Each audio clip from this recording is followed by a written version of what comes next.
siang. Mungkin bisa diperkenalkan dulu namanya? Nama saya Rapelita Tambunan, saya tim gender inovasi. Ya. Oke, baik. Berkenaan dengan acara yang Ibu dan tim sudah lakukan di sekolah, kemudian apa sih Bu sebenarnya tujuan dari workshop ini?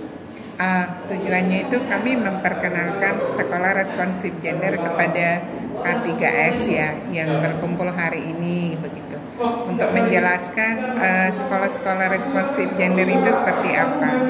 Tetapi selain itu kami juga membantu mereka untuk memahami tentang JITSI. JITSI itu Gender Equality, Disability, and Social Inclusion.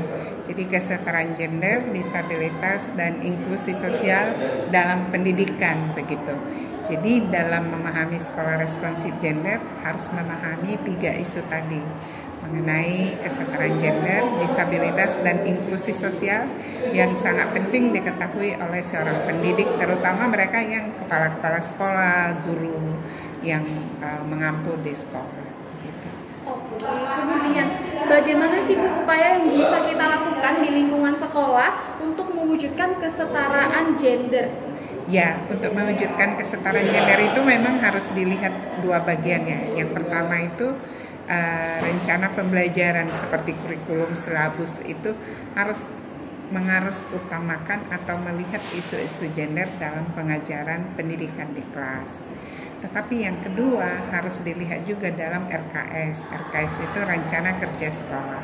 Rencana kerja sekolah ini kan untuk mempersiapkan lingkungan sekolah, fasilitas sekolah, kegiatan-kegiatan di sekolah, dan juga penganggarannya, budgetnya gitu, supaya dialokasikan sesuai atau merespon ke responsif gender gitu.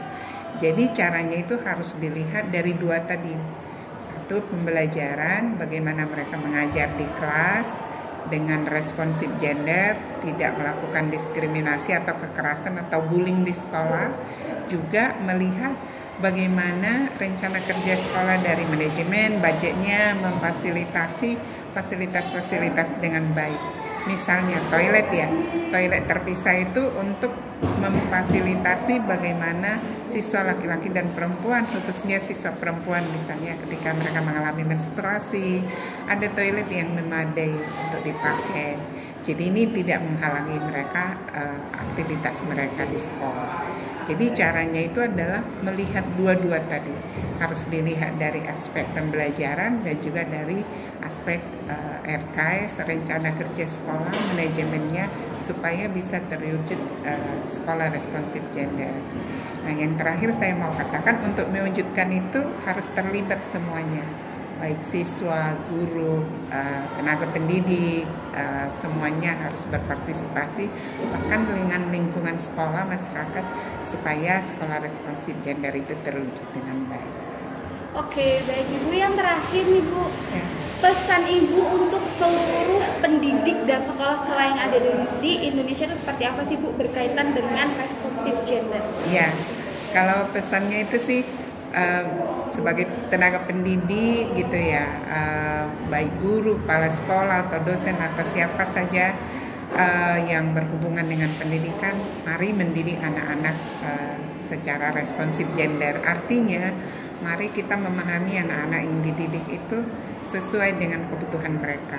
Misalnya kalau ada anak-anak yang misalnya seperti penyandang disabilitas, ada yang punya keterbatasan fisik, bagaimana anak-anak ini dibina, diajari sesuai dengan kebutuhannya, dibantu supaya semua anak dapat mengakses pendidikan yang setara. Oke, baik, terima kasih banyak. Ya, sama-sama. Terima kasih banyak.